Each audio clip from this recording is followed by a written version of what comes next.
पिछले एपिसोड में आपने देखा कि पोकेमॉन मास्टर हुइन के सेमीफाइनल में पहुंचने वाले थे, बट वो लास्ट में हार जाते हैं और बाहर हो जाते हैं, जिसके चलते वो अब डिप्रेशन में चले गए थे और अब वो डिसाइड करते हैं कि वो रिसर्च करके एक पोकेमॉन प्रोफेसर बनेंगे।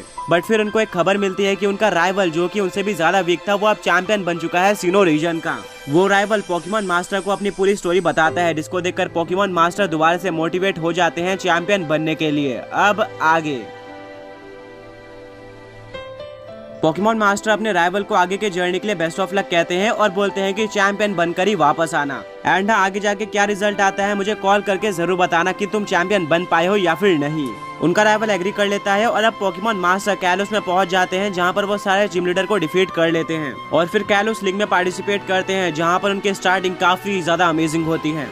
अपने नए टीम के साथ उनकी बॉन्डिंग कुछ ही टाइम में काफी ज्यादा अच्छी हो चुकी थी एंड वो आगे के राउंड्स के लिए एक्साइटेड होते हैं। हर बार की तरह वो इस बार भी 3-on-3 बैटल इजीली जीत लेते हैं, बट लास्ट 3-on-3 बैटल में वो स्ट्रगल करते हैं। स्टिल किसी तरह से वो इस बार ये बैटल को जीत जाते हैं और पहुंच जाते हैं टॉप 16 में। टॉप 16 की बैटल भी वो जीत कर टॉप 8 में आ जाते हैं। एक इंटेंस बैटल के बाद वो इस बैटल को जीतकर पहुंच जाते हैं सेमीफाइनल्स में। ये सबसे पहली बार था जब पोकेमॉन मास्टर सेमीफाइनल में पहुंचे थे। ये उनके लिए काफी ज्यादा बड़ी अचीवमेंट थी, बट इस बार वो इसके बारे में ज्यादा नहीं सोचते। वो एक ही बैटल पर फोकस करते हैं और पूरी रात ट्रेनिंग करते हैं। फाइनली वो दिन आ जाता है जब सेमीफाइनल बैटल स्टार्ट होने वाली थी। एक ड्रीम बैटल थी पोकेमॉन मास्टर के लिए, क्योंकि पोकेमॉन मास्टर सिर्फ और सिर्फ 4 पोकेमॉन का यूज करके सेमीफाइनल के अपोनेंट के सारे पोकेमॉन को डिफीट कर देते हैं। पोकेमॉन मास्टर ने ये तो सोचा था कि वो जीत सकते हैं, पर ये नहीं सोचा था कि वो इतना इजीली जीत जाएंगे। और अब वो अपने पूरे पोकेमॉन जर्नी का फर्स्ट फाइनल खेलने वाले थे, जो कि बहुत ही ज्यादा अमेजिंग फीलिंग थी। ऐश बोलता है, पोकेमॉन मास्टर आपकी और मेरी स्टोरी तो काफी सिमिलर है। मैंने भी शुरू में काफी सारे रीजन हारे थे और मैंने भी अपना फर्स्ट फाइनल बिल्कुल आपके तरह ही कैलोस रीजन में किया था, अलान के अगेंस्ट, और वो यहीं पर है। पोकेमॉन मास्टर ये सुनकर शॉक रह जाते हैं। वो बोलते हैं, क्या सच में तुमने और अलान ने कैलोस का फाइनल खेला था? अलान बोलता है कि ऐश बिल्कुल सच कह रहा है, बट उस बैटल में मैं जीत गया था, जिससे मैं कैलोस लीग विनर बन गया था। स्टिल उसके बाद भी मैं आज तक चैंपियन, वर्ल्ड चैंपियन या फिर पोकेमॉन मास्टर नहीं बन पाया हूँ, बट ऐश ने ये सब कुछ मेरे से पहले अचीव कर लिया है। पोकेमॉन मास्टर ये सुनकर पूरी तरह से सरप्राइज रह जाते हैं और बोलते हैं कि इसी से ये कंफर्म होता है कि एक बैटल तुम्हारा फ्यूचर डिसाइड नहीं कर सकती है। बट अलान, अगर तुम नॉर्दर्न रीजन तक पहुंची हो तो इसका मतलब डेफिनेटली तुम one of the strongest Pokemon trainer हो पूरे पोकेमॉन वर्ल्ड के। मैं तुमसे कभी न कभी बैटल जरूर करना चाहूंगा, बट अभी के लिए मेरी स्टोरी कंटिन्यू करते हैं। तो मैं कैलोस के फाइनल्स में पहुंच गया था। मेरी फाइनल बैटल मेरे राइवल के साथ होती है, जिससे मैं कैलोस रीजन में मिला था और हम दोनों की फ्रेंडशिप अच्छी थी। ये बैटल काफी इंटेंस होती है, पर बैटल के एंड में मेरी ड्रीम कंप्लीट हो जाती है, क्योंकि मैं बन जाता हूँ कैलोस लीग विनर, जो कि मेरे लिए सपने से कम नहीं था। मुझे ट्रॉफी दी जाती है, बट मुझे अभी भी पता होता है कि मेरा गोल पूरा नहीं हुआ है। मुझे एक चैंपियन बनना है एंड उसके बाद भी काफी कुछ बाकी है। मैं कैलोस के इलाइट फोर से बैटल करने जाता हूँ और जितना मैंने सोचा था इलाइट फोर उससे कहीं ज्यादा टफ होता है। ये लीग बैटल से बहुत ही ज्यादा डिफिकल्ट होता है। ये कोई नॉर्मल ट्रेनर्स नहीं थे, बल्कि चैंपियन के लेवल के थे और इन चारों ट्रेनर्स को मुझे लगातार डिफीट करना था। इसके लिए मुझे काफी ट्रेनिंग करनी पड़ती है और फाइनली मैं इलाइट फोर को डिफीट कर देता हूँ, जिसके बाद अब टर्न था चैंपियन से बैटल करने की। अगर ये बैटल में जीत जाता तो डेफिनेटली मैं चैंपियन बन जाता हूँ और उस टाइम पे कैलोस का चैंपियन ब्रैंडन नाम का पोकेमॉन ट्रेनर था, जो कि काफी ज्यादा स्ट्रॉन्ग था और उस टाइम पे उसको पोकेमॉन वर्ल्ड का सबसे स्ट्रॉन्ग चैंपियन कंसीडर किया जाता था। इसीलिए मैं नर्वस था, बट मैं ज्यादा टाइम वेस्ट नहीं करता हूँ और अपना पूरा टाइम ट्रेनिंग में ही लगाता हूँ, क्योंकि मुझे पता था कि ये मेरे पास लास्ट चांस है। अगर मैं यहाँ पर नहीं जीत पाया तो शायद ही मैं कभी वापस चैंपियन बनने। इस बैटल से ठीक एक दिन पहले मुझे अपने राइवल का फोन आता है एंड वो मुझे बताता है कि वो सिनो के चैंपियन बैटल हार गई। उस टाइम पे सिनो चैंपियन सिंथिया थी और सिंथिया से वो पोकेमॉन ट्रेनर बहुत ही ज्यादा बुरी तरीके से हारा था। ये सुनकर मेरा कॉन्फिडेंस जरूर लो होता है, क्योंकि मेरी बैटल एक ऐसे चैंपियन के साथ थी जो कि सिंथिया से भी ज्यादा स्ट्रॉन्ग है। बट मुझे अपने आप के ऊपर भरोसा था। मुझे पता था कि मैंने कितनी ज्यादा ट्रेनिंग करी हुई है और मैं ये बैटल जीत सकता हूँ। फाइनली बैटल स्टार्ट हो जाती है। ब्रैंडन में काफी ज्यादा अच्छा स्टार्ट देता है और वो अपने एक ही पोकेमॉन का यूज करके मेरे 3 पोकेमॉन्स को डिफीट कर देता है। यानी कि अब मेरी आधी टीम हार चुकी थी। मुझे नहीं पता था कि अब मुझे क्या करना चाहिए, तभी मैं अपने चार्जार्ड को भेज देता हूँ। वैसे तो मैंने डिसाइड किया था कि मैं अपने चार्जार्ड को लास्ट में यूज करने वाला हूँ, बट अब कंडीशन बुरी हो चुकी थी और मुझे चार्जार्ड को यूज करना पड़ा। मैं अपने चार्जार्ड को मेगा इवॉल्व भी कर देता हूँ मेगा चार्जार्ड वाई में, मेगा स्टोन और की स्टोन का यूज करके, जो कि मुझे कैलोस रीजन में ट्रैवल करते हुए मिला था। और इसके बाद एक मिरेकल कमबैक होता है। चार्जार्ड ने वो कर दिखाया जो कि मैंने कभी भी नहीं सोचा था। चार्जार्ड ने अपोनेंट के 3 पोकेमॉन को लगातार हरा दिया, जिससे ये बैटल बिल्कुल इक्वल हो जाती है। मेरे और अपोनेंट दोनों के ही 3-3 पोकेमॉन हार चुके थे। चैंपियन भी ये देखकर पूरी तरह से शॉक रह गया था, बट मुझे अंदाजा नहीं था कि चैंपियन के और भी स्ट्रॉन्ग पोकेमॉन आना बाकी है। चैंपियन का फोर्थ पोकेमॉन मेरे मेगा चार्जार्ड वाई को डिफीट कर देता है और अब मेरे पास सिर्फ और सिर्फ 2 पोकेमॉन बचे हुए थे और मेरा सबसे ज्यादा स्ट्रॉन्ग पोकेमॉन या फिर सिग्नेचर पोकेमॉन पहले से ही हार चुका था। बट मैं हार नहीं मानता हूँ। मेरा 5वां पोकेमॉन किसी तरह से पोकेमॉन मास्टर के 4th पोकेमॉन को डिफीट कर देता है। बट फिर आता है पोकेमॉन मास्टर का सेकंड लास्ट पोकेमॉन जो कि मेरे पोकेमॉन को डिफीट कर देता है। अब फाइनल बैटल के लिए मेरे पास एक ही पोकेमॉन बचा होता है, वहीं पर चैंपियन के पास 2 पोकेमॉन्स बचे होते हैं। मेरा लास्ट पोकेमॉन रायचू था जो कि अब गोरोचू में कन्वर्ट हो चुका है। रायचू को मैं यूज कर लेता हूँ और इसी बैटल से मुझे रायचू की असली पावर पता चलती है। रायचू काफी ज्यादा ऑसम बैटल करता है और पोकेमॉन मास्टर के सिर्फ और सिर्फ सेकंड लास्ट पोकेमॉन को ही नहीं बल्कि लास्ट पोकेमॉन को भी डिफीट कर देता है बिना कोई डिफिकल्टी के, जो कि मैंने बिल्कुल भी एक्सपेक्ट नहीं किया था। और इसी के साथ मैं कैलोस का नया चैंपियन बन जाता हूँ। मेरे खुशी का कोई भी ठिकाना नहीं था। मैं अपने राइवल को भी फोन करके बता देता हूँ कि मैं चैंपियन बन और अब मुझे लगता है कि टाइम आ चुका था पैलेट टाउन के लोगों को रिवील करने का कि मैं फाइनली चैंप। बट फिर मुझे रियलाइज होता है कि अब लेट हो चुका है और ये मास्क मेरी आइडेंटिटी बन चुकी है। अब कोई भी मुझे एडम के नाम से नहीं जानता बल्कि मास्क मैन के नाम से जानता है और मैं काफी मिस्टीरियस बन चुका था। इसीलिए मैं डिसाइड करता हूँ कि मैं अपनी जर्नी इसी के साथ कंटिन्यू करूंगा और भी ज्यादा फेमस हो जाऊंगा। अब क्योंकि हमको कोई जानता नहीं था इसीलिए मैं और मेरे पोकेमॉन अपनी विक्ट्री ज्यादा सेलिब्रेट भी नहीं करते हैं। बट कैलोस के लोग अब मुझे जाने लगे थे क्योंकि मैं कैलोस का चैंपियन बन गया था। वो मुझे पसंद भी करने लगे थे। इसके बाद मैं सारे कैलोस के ट्रेनर से मिलता हूँ और उनको मोटिवेट करता हूँ ट्रेनर बनने के लिए, जिसके चलते काफी सारे नए ट्रेनर्स आते हैं इस फील्ड में। मैं काफी टाइम तक कैलोस में रहता हूँ बट फिर मुझे लगता है कि मेरी जर्नी अभी इनकम्प्लीट है, मुझे कुछ और करना चाहिए। और तभी मुझे पता चलता है पोकेमॉन मास्टर लीग के बारे में, जिसको जीतकर हमें एक ऐसा टाइटल मिलता है जिससे बड़ा टाइटल पोकेमॉन वर्ल्ड में एग्जिस्ट ही नहीं करता था। यह था पोकेमॉन मास्टर का टाइटल। इसके बारे में पता चलने के बाद मैंने पोकेमॉन मास्टर बनना ही अपना ड्रीम बना लिया और ये मेरा अल्टीमेट गोल था। मैंने सोचा अगर मैं ये कंप्लीट कर लेता हूँ तो मेरी ड्रीम कंप्लीट हो जाएगी। अब इसके आगे की जर्नी काफी कॉम्प्लिकेटेड थी जो कि मैं तुम्हें कभी और बताने वाला हूँ। फिलहाल के लिए इतना ही, वरना मेरी जर्नी सुनकर तुम डिमोटिवेट हो जाओगे। ऐश बोलता है ऐसा क्यों पोकेमॉन मास्टर, इस जर्नी में ऐसा क्या था और आप तो पोकेमॉन मास्टर भी बन चुके हो। तो मुझे नहीं लगता कि स्टोरी में कुछ डिमोटिवेटिंग या फिर डिप्रेसिंग होगा। मेरी जर्नी तो काफी औसम रही है। पोकेमॉन मास्टर बोलते हैं कि हाँ, मैं लास्ट में पोकेमॉन मास्टर तो बन गया था बट मेरे जर्नी में काफी सारे स्ट्रगल्स थे।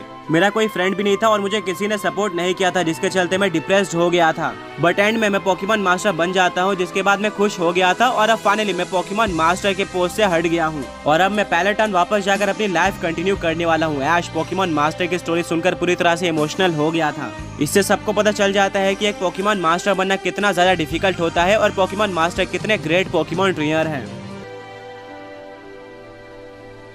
पोकेमॉन मास्टर अपने नॉर्डन की जर्नी कंटिन्यू नहीं करना चाहते थे और उनको कोई ज्यादा फोर्स नहीं करता है। ऐश बोलता है पोकेमॉन मास्टर, मैं काफी एक्साइटेड हूँ ये जानने के लिए कि आपकी वाइफ कौन है और आप पैलेट टाउन में किसके घर से बिलोंग करते थे। पोकेमॉन मास्टर काफी देर तक शांत रहते हैं और सोचते हैं कि क्या ये टाइम आ चुका है ऐश को बताने का, क्या मुझे रिवील कर देना चाहिए। ये पोकेमॉन मास्टर के लिए डिसाइड करना आसान नहीं था, इसीलिए वो काफी टाइम लेते हैं और सभी लोग सरप्राइज हो चुके थे कि पोकेमॉन मास्टर इतने शांत क्यों है। जितना सबने सोचा था उससे कहीं ज्यादा बड़ी मिस्ट्री पोकेमॉन मास्टर का रिवील होना साबित हो रही थी। कुछ टाइम बाद पोकेमॉन मास्टर एक कैप निकालते हैं जो कि बिल्कुल ऐश के कैंटो के कैप की तरह दिख रही थी और वो पहन लेते हैं, जिससे ऐश पूरी तरह से शॉक रह जाता है। अब पोकेमॉन मास्टर और भी ज्यादा ऐश की तरह दिख रहे थे। ब्रॉक बोलता है कि ऐश पोकेमॉन मास्टर तो बिल्कुल तुम्हारे एक अडल्ट वर्जन की तरह दिख रहे हैं, जब तुम बड़े हो जाओगे तो बिल्कुल पोकेमॉन मास्टर की तरह दिखोगे। ऐश बोलता है हाँ ब्रॉक, तुमने बिल्कुल सही कहा, आज तक मैंने मेरे से इतना ज्यादा सिमिलर ट्रेनर नहीं देखा था। सभी की आंखें खुली की खुली रह गई थी और पोकेमॉन मास्टर तभी ऐश बोलते हैं और इस बार उनकी वॉइस ज्यादा डीप और काम थी, जिससे ऐश को एक फैमिलियर चीज का हिंट मिलता है। ऐसा लग रहा था कि पोकेमॉन मास्टर उसके फैमिली से ही बिलोंग करते हैं। पिकाचू के ईयर्स भी स्ट्रेट हो गए थे। पोकेमॉन मास्टर और ऐश पूरी तरह से कनेक्ट हो चुके थे, वहीं पर बाकी लोगों को कुछ भी समझ में नहीं आ रहा था। पोकेमॉन मास्टर बोलते हैं कि ऐश, मेरा नाम एडम है, एडम कैचम। ये सुनते ही पूरी क्राउड शोर मचाना स्टार्ट कर देती है क्योंकि ऐश और पोकेमॉन मास्टर दोनों का ही सरनेम कैचम था। ऐश को बिलीव नहीं हो रहा था और वो अपनी जगह पर ही खड़ा हुआ था पूरी तरह से शॉक्ड होकर। इसके बाद पोकेमॉन मास्टर बोलते हैं कि मैंने काफी टाइम तक सोचा था कि मुझे ये रिवील करना चाहिए या फिर नहीं, बट फाइनली मैंने डिसाइड कर लिया है कि अब टाइम आ चुका है रिवील करने का। मैं तुम्हारा फादर हूँ। ये चीज ऐश को बिल्कुल एक थंडर बोल्ट की तरह लगती है। उसकी आंखें खुली की खुली रह जाती है और वो पीछे हटता है और अभी भी सारी चीजें प्रोसेस कर रहा होता है। उसको कुछ भी समझ में नहीं आता कि पोकेमॉन मास्टर क्या बोल रहे हैं। ऐश धीरे से बोलता है डैड, जिसको पोकेमॉन मास्टर सुन के रिस्पॉन्स करते हैं और अपना सर हिलाते हैं। वो बोलते हैं कि हाँ ऐश, मैंने तुम्हारे जर्नी पे पूरी नजर रखी हुई थी, मैंने तुम्हें ग्रो होते हुए देखा है और मैं तुम्हारी जर्नी देखकर हमेशा से प्राउड रहा हूँ। तुम्हारी स्पिरिट और डिटर्मिनेशन काफी अच्छी है। मुझे अपनी आइडेंटिटी तुम्हें और तुम्हारे मॉम को बचाने के लिए हिडन रखनी पड़ी थी, बट अब टाइम आ चुका है तुम्हें सच पता चलने का। ऐश की आंखों में आंसू आ जाते हैं क्योंकि अब उसको रियलिटी पता चल चुकी थी और वो रियल टाइम में आ चुका था। ऐश ने अपनी पूरी लाइफ अपने फादर के बारे में सोच सोच कर बिताई थी। उसको नहीं पता था कि उसके फादर कौन है और वो हमेशा से ही अपने फादर को देखना चाहता था। वो दूसरे ट्रेनर्स और उनके डैड के बीच में कनेक्शन देखकर सैड हो जाता था और इसी कनेक्शन को फील करने के लिए काफी टाइम तक वेट कर रहा था और फाइनली वो कनेक्शन ऐश को मिल गया था। ऐश ने कभी भी अपने जर्नी में नहीं सोचा था कि कभी उसके डैड उसके सामने खड़े होंगे। ये सब रियलाइज होने के बाद ऐश बोलता है, डैड आपने मुझे बताया क्यों नहीं, और उसकी वॉइस ब्रेक हो रही होती है। एडम ऐश के पास आते हैं और उसके शोल्डर पर अपना हाथ रखकर बोलते हैं कि ऐश मैं हमेशा से चाहता था बट मैं कभी भी रिवील नहीं कर पाया क्योंकि पोकेमॉन वर्ल्ड में काफी सारे पावरफुल और डेंजरस एनिमीज थे जो कि हमारे रिलेशनशिप को हमारे अगेंस्ट ही यूज कर सकते थे। मैं पोकेमॉन मास्टर सिर्फ और सिर्फ इसीलिए बना था ताकि मैं तुम्हें और उन सबको बचा पाऊँ जिनके लिए मैं केयर करता था, और फाइनली मैं पोकेमॉन मास्टर बन भी जाता हूँ। मुझे ये सब चीजें छुपा कर रखनी पड़ी थी और मैं एक सही मोमेंट का वेट कर रहा था और फाइनली वो सही टाइम आ चुका है क्योंकि तुमने अपने आप को प्रूफ कर दिया है। अब तुम मेरे से भी ज्यादा स्ट्रॉन्ग पोकेमॉन ट्रेनर बन गए हो और मुझे सरपास कर लिया है। ऐश अपने डैड की आंखों में देखता है और उसको उनके आंखों में लव और प्राइड देखने को मिलता है। ऐश अपने आंसू पोंछ कर अपने डैड यानी कि एडम केचम के गले लग जाता है जिससे पूरी ऑडियंस शोर मचाना स्टार्ट कर देती है क्योंकि उन्होंने एक रियूनियन देखा था। ये पोकेमॉन मास्टर बनने की बैटल ही नहीं थी बल्कि उससे कहीं ज्यादा थी। मिस्टी, ब्रॉक और सेरेना भी ऐश और उसके डैड की तरफ भागते हुए आते हैं इस मूवमेंट को सेलिब्रेट करने के लिए। पिकाचू भी ऐश के शोल्डर पर चढ़ जाता है। अब पूरे पोकेमॉन वर्ल्ड को सच पता था कि एडम ही ऐश के फादर हैं। ऐश ने एक ही टाइम पर दो काफी बड़ी चीज अचीव की थी जो कि उसके लाइफ का अल्टीमेट गोल था। उसको ना ही सिर्फ पोकेमॉन मास्टर बनने का टाइटल मिला था जो कि शुरू से ही उसका पोकेमॉन ट्रेनिंग का अल्टीमेट गोल था, बट साथ में उसको अपना मिसिंग पीस ऑफ हार्ट भी मिल गया था जो कि और कोई नहीं बल्कि उसके डैड एडम केचम थे। उसके बाद रेड कारपेट आ जाता है। ऐश और उसके फादर उस रेड कारपेट के थ्रू नीचे उतरते हैं और आगे एक फैमिली की तरह रहने के लिए बिल्कुल रेडी होते हैं। उनको पता था कि उनका बॉन्ड काफी स्ट्रांग है और वो किसी भी चैलेंज को फेस कर सकते हैं। पोकेमॉन मास्टर की लेगेसी अभी भी कंटिन्यू थी क्योंकि पोकेमॉन मास्टर का टाइटल एक फादर से उनके सन तक गया था जिसमें लव, करेज और अनब्रेकेबल स्पिरिट है। आगे वॉक करते हुए ऐश बोलता है, डैड आपने प्रॉमिस किया था कि अगर मैं पोकेमॉन मास्टर बन जाता हूँ तो आप नॉर्डन के सारे लोगों को रिलीज कर दोगे जो कि किसी और रीजन से यहाँ पर पोकेमॉन मास्टर बनने आए थे। ऐश के डैड बोलते हैं, बिल्कुल हम वैसा ही करने वाले हैं। इसके बाद हेडन वहाँ पर आता है और अनाउंस कर देता है कि अब जो भी बाहर के रीजन से आए थे वो नॉर्डन से जा सकते हैं। बट हाँ, एक बात ध्यान में रखना कि अगर आप वापस से नॉर्डन में आते हो पोकेमॉन मास्टर बनने के लिए तो आप वापस से फंस जाओगे जब तक अभी का पोकेमॉन मास्टर चेंज नहीं होता है। ऐश बोलता है, रुको मुझे ये रूल नहीं चाहिए। अब मैं नया पोकेमॉन मास्टर बन चुका हूँ और यहाँ पर मेरे रूल्स चलने वाले हैं। मुझे ऐसा नहीं चाहिए कि कोई भी पोकेमॉन ट्रेनर यहाँ पर फंस जाए, बल्कि नॉर्डन में कोई भी एंटर कर सकता है और यहाँ से कोई भी बाहर जा सकता है, बट उनको कुछ और रूल्स फॉलो करने होंगे जिनके बारे में हम कभी और बात करेंगे। हेडन काफी कंफ्यूज हो जाता है और सोचता है कि उसको पोकेमॉन मास्टर के रूल्स एक्सेप्ट करने चाहिए या फिर नहीं। तभी ऐश के डैड यानी कि एडम अपना सर हिलाते हैं और हेडन समझ जाता है कि उसको क्या करना है। ऐश ने जितने भी रूल बोले थे उन सबको हेडन अप्लाई कर देता है और वहाँ से अब सारे लोग जा सकते थे किसी और रीजन में अपने फैमिली मेंबर्स और अपने फ्रेंड से मिलने के लिए, जिससे सभी लोग बहुत ज्यादा खुश हो जाते हैं। अलान, गो, टोबियास और पॉल सभी ऐश के फ्रेंड ऐश के पास आते हैं और गले लग जाते हैं। वो भी बहुत ही ज्यादा इमोशनल हो गए थे क्योंकि वो लोग सालों से यहाँ पर फंसे हुए थे और फाइनली अब वो बाहर जा सकते हैं अपने फैमिली और फ्रेंड से मिलने के लिए। ये सब ऐश की वजह से ही पॉसिबल हो पाया था, इसीलिए वो लोग डिसाइड करते हैं कि अब वो ऐश और उसके फादर के साथ ही नॉर्डन के बाहर जाएंगे और ऐश के घर पर जाकर पार्टी करने वाले हैं उसके पोकेमॉन मास्टर बनने की। सभी लोग बहुत ज्यादा खुश होते हैं और नॉर्डन से आगे बढ़ रहे होते हैं एक साथ। मिस्टी, ब्रॉक और सेरेना भी इमोशनल हो जाते हैं। पोकेमॉन मास्टर ऐश को उसके फैमिली के बारे में पूछते हैं कि डेलिया केचम कैसी है। ऐश बताता है कि मॉम हमेशा सैड रहती थी और जब भी मैं आपके बारे में पूछता था तो वो कुछ भी नहीं बताते थे और कोई दूसरी बात करने लगते थे। पोकेमॉन मास्टर हंसने लगते हैं और बोलते हैं कि अब सब कुछ सही हो जाएगा। अब हम यहाँ से डायरेक्ट पैलेट टाउन जाने वाले हैं। वहाँ पर किसी को भी नहीं पता होगा कि मैं ही तुम्हारा डैड हूँ, तो वहाँ पर भी एक ग्रैंड रिवील होगा। ऐश बोलता है कि हाँ, मैं इसके लिए काफी ज्यादा एक्साइटेड हूँ। सभी लोग इसके लिए वेट कर रहे होते हैं। सब लोग चलते हुए नॉर्डन के केव के पास पहुँच जाते हैं और फिर वहाँ पर आखिरी बार सभी लोग नॉर्डन को अलविदा कहते हैं और बोलते हैं कि हमें यहाँ पर काफी मजा आया। अब हम यहाँ से जा रहे हैं और शायद यहाँ पर लौटकर कभी आने वाले हैं, बट हाँ, ऐश यहाँ पर जरूर आएगा क्योंकि अब वो यहाँ का नया पोकेमॉन मास्टर है। नॉर्डन के सभी लोग खुश होते हैं और वो सबको बाय कहते हैं। ऐश, उसके फ्रेंड्स और डैड सभी लोग केव के थ्रू होते हुए बाहर पहुँच जाते हैं और अब वो आ चुके थे गलार में। पोकेमॉन मास्टर इतने टाइम बाद ओरिजिनल रीजन को देखकर काफी ज्यादा खुश होते हैं और बोलते हैं कि ऐश, ये जगह बिल्कुल अलग है, मुझे अपने घर की तरह लग रहा है और अब मैं पैलेट टाउन जाने के लिए और ज्यादा वेट नहीं कर सकता हूँ। एडम केचम और ऐश दोनों ही अब गलार के बाहर आ चुके थे। ऐश बोलता है कि आगे बढ़ने से पहले मैं अपने पोकेमॉन को हील करना चाहता हूँ। और उसके लिए हमें गलार के कोई पोकेमॉन सेंटर में जाना होगा। ऐश के डैड बोलते हैं बिल्कुल तुम अपने पोकेमॉन को हील कर सकते हो।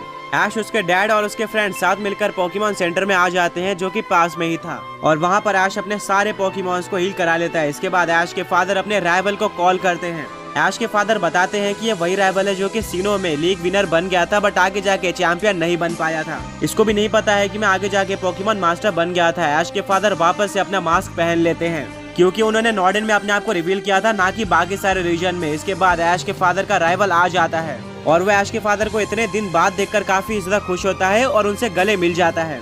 ऐश के डैड अपने राइवल से पूछते हैं कि अभी तुम क्या कर रहे हो। उनका राइवल बताता है कि मैं चैंपियन नहीं बन पाया था, उसके बाद से मैंने पोकेमॉन ट्रेनिंग छोड़ दी और फिलहाल मैं कुछ भी नहीं कर रहा हूँ। ये सुनकर ऐश के डैड सैड हो जाते हैं बट वो बताते हैं कि मैं पोकेमॉन मास्टर बन गया था, जिसको सुनकर उनका राइवल बिलीव नहीं करता है। ऐश के डैड बोलते हैं बट आगे जाकर मैं अपने ही सन से हार गया और अब वो पोकेमॉन मास्टर बन चुका है। वो और कोई नहीं बल्कि यही है, इसका नाम है ऐश केचम। ऐश केचम अपने डैड के राइवल से मिलता है। उनका राइवल एक कार भी लेके आया था जिसमें सभी लोग बैठ जाते हैं और पोकेमॉन मास्टर अब अपने राइवल को पैलेट टाउन चलने बोलते हैं। उनका राइवल पैलेट टाउन जाने लगता है और कुछ टाइम के ट्रैवल के बाद वो फाइनली विरिडियन फॉरेस्ट पहुंच जाते हैं। तभी ऐश के फादर बोलते हैं रुक जाओ, अब यहाँ से हम वॉक करके जाएंगे। उनके राइवल बोलते हैं कि क्यों, मैं तुम्हें पैलेट टाउन में डायरेक्ट छोड़ सकता हूँ। ऐश के डैड बोलते हैं कि नहीं, मुझे एक सरप्राइज देना है। उनकी बात मानकर उनका राइवल वहाँ से चले जाता है। पोकेमॉन मास्टर बोलते हैं कि मैं काफी टाइम बाद विरिडियन फॉरेस्ट में आया हूँ, यहाँ से मेरी काफी सारी यादें जुड़ी हुई है। मेरे स्टार्टर पोकेमॉन को ना काउंट करे तो मैंने सबसे पहला पोकेमॉन यहीं पर ही कैच किया था। ऐश बोलता है वो पोकेमॉन कौन सा था। पोकेमॉन मास्टर बोलते हैं कि वो एक पिजियोटो था जो कि आगे जाके इवॉल्व हो जाता है पिजियोट में। तभी अचानक से वहाँ पर काफी सारे बीड्रिल, बटरफ्री और पिजियोटो आ जाते हैं जिसको देखकर सभी लोग डर जाते हैं बट पोकेमॉन मास्टर वहीं पे खड़े रहते हैं। बाद में जाकर पता चलता है कि ये सब पोकेमॉन मास्टर से ही मिलने आए थे। पोकेमॉन मास्टर बहुत ज्यादा खुश हो जाते हैं और बोलते हैं कि मैं क्या तुम सबको अभी तक याद हूँ। ब्रॉक बोलता है कि तुम्हारे डैड और इन पोकेमॉन्स के बीच में बॉन्डिंग बहुत ज्यादा अच्छी है, जरूर तुम्हारे डैड स्पेशल होंगे, इसीलिए इन पोकेमॉन्स ने उनको अब तक याद करके रखा है। सारे पोकेमॉन्स ने ऐश के डैड का वेलकम बैक किया था और अब सभी लोग आगे बढ़ते हुए पहुंच जाते हैं पैलेट टाउन में, जिसको देखकर ऐश के डैड के खुशी का ठिकाना ही नहीं रहता है क्योंकि ये उनका होम टाउन है और इसको वो लगभग 10 साल बाद देख रहे थे, जिसको देखकर वो पूरी तरह से इमोशनल हो जाते हैं। जैसे वो पैलेट टाउन में एंटर करते हैं सभी लोग ऐश को पहचान जाते हैं और वो ऐश को कांग्रेचुलेशन करने लगते हैं पोकेमॉन मास्टर बनने के लिए। ऐश काफी ज्यादा खुश हो जाता है। तभी पैलेट टाउन के लोग उसको शोल्डर पर उठा लेते हैं और उसके घर पर लेके जाना स्टार्ट कर देते हैं। जैसे ऐश अपने घर के दरवाजे के पास आता है, ऐश की मॉम शॉक हो जाती है कि अचानक से इतनी आवाज कहाँ से आ रही है और वो बाहर निकल के आती है। वो देखती है कि ऐश यहाँ पर पहुंच चुका है और साथ में वो एक काफी औसम और बड़ी ट्रॉफी लाया है। वो पोकेमॉन मास्टर बन चुका था। ये देखकर ऐश की मॉम बहुत ज्यादा इमोशनल हो जाती है और ऐश को गले लगा लेती है और अनाउंस कर देते हैं कि आज पैलेट टाउन में पार्टी होने वाली है। सभी पैलेट टाउन के लोग बहुत ज्यादा खुश थे क्योंकि उनकी भी एक ड्रीम थी कि यहाँ से एक स्ट्रॉन्ग पोकेमॉन ट्रेनर निकले और ऐश सबसे स्ट्रॉन्ग पोकेमॉन ट्रेनर बना है पूरे पोकेमॉन वर्ल्ड का। इससे ज्यादा अच्छी चीज नहीं हो सकती थी। तभी ऐश की मॉम सभी को घर के अंदर बुलाती है। ऐश, ब्रॉक, मिस्ट्री और सैना सभी लोग घर के अंदर जाते हैं पर तभी ऐश की मॉम नोटिस करती है कि ऐश के साथ एक और एक्स्ट्रा फ्रेंड था जो कि ऐश के मुकाबले बड़ा लग रहा था। ऐश की मॉम पूछते हैं कि तुम कौन हो। तभी ऐश के डैड बोलते हैं डेलिया, क्या तुम मुझे नहीं जानती। ऐश की मॉम पहचान जाती है और वो पूरी तरह से इमोशनल हो जाती है। उनकी आंखें खुली की खुली रह गए थे कि ऐश के डैड यहाँ पर क्या कर रहे हैं और वो ऐश के साथ कैसे आ गए। ऐश के डैड बोलते हैं कि ये मैं हूँ और मैं अब घर पर आ चुका हूँ। ऐश की मॉम बोलते हैं कि इतने सालों बाद मुझे किसी भी तरह से बिलीव नहीं हो रहा है। तभी वहाँ पर सारे पैलेट टाउन के लोग इकट्ठा हो जाते हैं और वो लोग पूरी तरह से क्यूरियस हो जाते हैं कि ये कौन है। वो पूछते हैं कि क्या तुम एडम हो। तभी ऐश के डैड अपना मास्क उतार देते हैं और सभी लोग शॉक रह जाते हैं कि वो एडम ही था। सभी लोग एडम को इतने सालों बाद देखकर पूरी तरह से सरप्राइज रह गए थे और पूछते हैं कि तुम कहाँ पर गए थे। एडम केचम बोलते हैं कि ये तुम्हें ऐश बताएगा। तभी ऐश अपने फादर को देखता है और ऐश के फादर अपना सर हिलाते हैं। इसके बाद ऐश सारी स्टोरी बताता है और सारी स्टोरी सारे टाउन के लोग और डेलिया केचम सुनते हैं। ऐश अपने फादर की ऑसम स्टोरी और जर्नी साथ में उनकी आइडेंटिटी रिवील कर देता है, जिसको सुनने के बाद डेलिया केचम और सारे टाउन के लोग पूरी तरह से शॉक रह जाते हैं कि ऐश के फादर एक पोकेमॉन मास्टर बन गए थे जबकि वो शुरू में इतने ज्यादा बड़े फेलियर थे। तभी वहाँ पर प्रोफेसर ओक आते हैं और बोलते हैं एडम, फाइनली तुम यहाँ पर आ गए। वो एडम से हाथ मिलाते हैं और बोलते हैं पैलेट टाउन में तुम्हारा स्वागत है और मानना पड़ेगा तुमने ऐश को काफी अच्छे तरीके से रेस किया है। धीरे धीरे शाम हो जाती है और सभी लोग सेलिब्रेट करते हैं। ऐश, ब्रॉक, मिस्ट्री, सैना, ऐश के डैड, मॉम और प्रोफेसर ओक साथ में मिलकर अपनी जर्नी बताते हैं। ऐश और उसके डैड अपने सारे एडवेंचर और जर्नी के बारे में रिवील करते हैं, जिसको सुनकर सबको काफी मजा आता है। बट साथ में वो थोड़ा सरप्राइज भी रह जाते हैं क्योंकि उनको नहीं लगा था कि कभी भी एडम इतने स्ट्रॉन्ग पोकेमॉन ट्रेनर बन पाएंगे। कुछ देर बाद रात हो जाती है और ऐश अपने फादर के बाजू में खड़े होकर स्टार्स को देख रहा होता है आसमान में। वो बोलता है डैड मैं हमेशा आपके बारे में सोचा करता था, पर जब आप यहाँ पे आ चुके हो तो अब सब कुछ कंप्लीट लग रहा है। ऐश के फादर ऐश के शोल्डर पर हाथ रखते हैं और बोलते हैं कि ऐश मुझे तुम पर प्राउड है, सिर्फ इसलिए नहीं क्योंकि तुमने पोकेमॉन मास्टर टाइटल को ऑब्टेन किया है, बट तुम्हारी पर्सनैलिटी और कैरेक्टर की वजह से भी। ऐश की आंखें भर आती है क्योंकि उसको पता था ये एंड नहीं है बल्कि एक न्यू बिगनिंग है उसके फादर के साथ, और वो आगे आने वाले एडवेंचर के लिए काफी ज्यादा एक्साइटेड होता है। उसको पता था कि उसके डैड उसको गाइड करेंगे। अचानक से पैलेटाउन पूरी तरीके से चेंज हो गया था। वहाँ पर फायर क्रैकर्स जल रहे थे और सभी लोग मजा कर रहे थे। ऐश ने अपने लाइफ का मिसिंग पीस फाइंड कर लिया था। सभी लोग साथ में बैठे हुए थे। तभी ऐश की मॉम बोलते हैं कि एडम, सब कुछ साइड में रखते हुए जब तुमने अपनी जर्नी स्टार्ट की थी तो तुम काफी ज्यादा स्ट्रगल कर रहे थे, तुमने हार मान ली थी और अब जाकर हमें पता चल रहा है कि तुम एक पोकेमॉन मास्टर बन चुके थे। मुझे नहीं लगा था कि तुम इतने स्ट्रांग होगे और इतने डिटर्मिनेशन के साथ आगे बढ़ोगे। मुझे तुम पर गर्व है और फाइनली तुम वापस आ चुके हो। प्रोफेसर ओक बोलते हैं कि डेलिया तुमने बिल्कुल सही कहा, मैं भी पूरी तरह से शॉक्ड रह गया हूँ। शुरू में हम सभी पैलेटाउन के लोगों ने उम्मीद लगाई थी कि ऐश के डैड एक काफी स्ट्रॉन्ग पोकेमॉन ट्रेनर होंगे, बट आगे जाकर वो इंडिगो लीग में फेल होकर पूरी तरह से गायब हो जाते हैं। हम सबको लगता है कि वो इसलिए डिसअपियर हुए क्योंकि वो चैलेंजेस को फेस नहीं कर पाए थे जो कि एक पोकेमॉन ट्रेनर बनने के लिए फेस करनी होती है। बट ये जानने के बाद मुझे काफी अच्छा लग रहा है कि तुम एक्चुअली में एक पोकेमॉन मास्टर थे, ना कि फेलियर। साथ में अपने फैमिली को प्रोटेक्ट करते हुए ऐश के जर्नी पे नजर रख रहे थे। ये अमेजिंग है और पैलेटाउन के लोग तुम्हारी जर्नी से जरूर इंस्पिरेशन लेंगे। ऐश के फादर बहुत ज्यादा खुश हो जाते हैं। अगले दिन पैलेटाउन में ऐश के फादर के वापस आने के लिए और ऐश के पोकेमॉन मास्टर बनने के लिए पार्टी रखी जाती है, जहाँ पर सारे पैलेटाउन के लोग साथ में ऐश के सारे फ्रेंड्स आते हैं और सेलिब्रेट करते हैं। सभी लोग बहुत ज्यादा खुश होते हैं और पार्टी करते हुए सारे पैलेटाउन के लोग एक साथ आ जाते हैं और स्टेज पे खड़े हो जाते हैं। किसी को भी समझ में नहीं आता है कि वो क्या करना चाहते हैं। तभी पैलेटाउन के लोग बोलते हैं कि हमें ऐश के डैड के बारे में कुछ कहना है। हम सब ने शुरू में एडम से काफी ज्यादा उम्मीदें करी हुई थी, बट आगे जाकर वो टॉप 40 से बाहर हो जाते हैं इंडिगो लीग में, जिसके चलते हम सब बहुत ज्यादा गुस्सा हो जाते हैं और तुमसे उम्मीदें तोड़ देते हैं। और हम सब यही सोचते हैं कि तुम फेल होकर गायब हो चुके हो, बट इतने टाइम बाद हमें पता चल रहा है कि तुमने कभी भी ट्राई करना नहीं छोड़ा और अब इतने ग्रेट पोकेमॉन ट्रेनर बन चुके हो। हम सभी पैलेटाउन के लोगों को बहुत ज्यादा प्राउड फील होता है क्योंकि पोकेमॉन वर्ल्ड के दो सबसे स्ट्रॉन्ग पोकेमॉन ट्रेनर यहीं से हैं, जो कि एडम और ऐश है। और हम सब श्योर है कि आगे भी ऐसे ही स्ट्रॉन्ग पोकेमॉन ट्रेनर्स पैलेटाउन से आते रहेंगे। तुम दोनों पैलेटाउन के लिए नहीं बल्कि पूरे पोकेमॉन वर्ल्ड के लिए एक इंस्पिरेशन हो। और हाँ, फाइनली वेलकम बैक। इसके बाद सभी लोग क्लैप करना स्टार्ट कर देते हैं और ऐश और उसके फादर को काफी प्राउड फील होता है। सारे पैलेटाउन के लोग ऐश के फ्रेंड और उसके राइवल बहुत देर तक पार्टी करते हैं। फाइनली पार्टी खत्म हो जाती है और शाम को ब्रॉक, मिस्टी और सरीना ऐश से हाथ मिलाते हैं। ब्रॉक बोलता है कि ऐश, मैंने तुम्हें हमेशा सपोर्ट किया है और इस जर्नी में मुझे काफी कुछ जानने को मिला। मुझे पोकेमॉन्स के बारे में नॉलेज भी मिली है और मुझे हमेशा प्राउड रहेगा कि मैंने सबसे स्ट्रॉन्ग पोकेमॉन ट्रेनर के साथ ट्रैवल किया है। बट अब टाइम आ चुका है वापस जाने का और प्यूटर सिटी के जिम को संभालने का। ब्रॉक ऐश से हाथ मिलाता है और वो प्यूटर सिटी की तरफ वॉक करना स्टार्ट कर देता है। वहीं पर अब मिस्टी ऐश से हाथ मिलाती है और बोलती है कि जैसा कि ब्रॉक ने कहा, तुम पोकेमॉन वर्ल्ड के सबसे ज्यादा स्ट्रॉन्ग पोकेमॉन ट्रेनर हो और तुम्हारे साथ ट्रैवल करके मुझे काफी कुछ सीखने को मिला है। मैं वापस नहीं जाना चाहती हूँ। बट यहीं पर हमारी जर्नी एंड होती है। अब मिस्टी सेवलन सिटी की तरफ आगे बढ़ना स्टार्ट कर देती है। फाइनली सरीना ऐश के गले लग जाती है और बोलती है कि मुझे तुम्हारे साथ ट्रैवल करके बहुत ज्यादा मजा आया। तुम एक परफेक्ट पोकेमॉन ट्रेनर हो। तुम्हारे सारे पोकेमॉन काफी स्ट्रॉन्ग है और उनके साथ तुम्हारी बॉन्डिंग ऑसम है। साथ में तुम्हारी पर्सनैलिटी और कैरेक्टर भी बिल्कुल परफेक्ट है। तुम बिल्कुल एक परफेक्ट पोकेमॉन मास्टर हो एंड तुम्हारे अंदर वो सारी क्वालिटीज है जो कि एक पोकेमॉन मास्टर में होनी चाहिए। मैं तुम्हारे साथ और भी ट्रैवल करना चाहती हूँ। बट फाइनली यहीं पर हम सबकी जर्नी एंड होती है। सरीना एक और बार ऐश से हाथ मिलाकर उसके गले लगती है और बोलती है कि अब मुझे कैलोस रीजन वापस जाना चाहिए। ऐश के सारे फ्रेंड्स यानी कि मिस्टी, ब्रॉक और सरीना इमोशनल थे। वो वापस नहीं जाना चाहते थे। वहीं पर ऐश की आंखों में भी आंसू आ जाते हैं। सभी लोग फाइनल बार एक दूसरे को गुड बाय कहते हैं और इसी के साथ ऐश की एक ब्यूटीफुल पोकेमॉन मास्टर बनने की जर्नी एंड हो जाती है। बट हाँ, अभी भी काफी कुछ बचा हुआ था जो कि ऐश को फ्यूचर में अचीव करना था अपने फादर के साथ।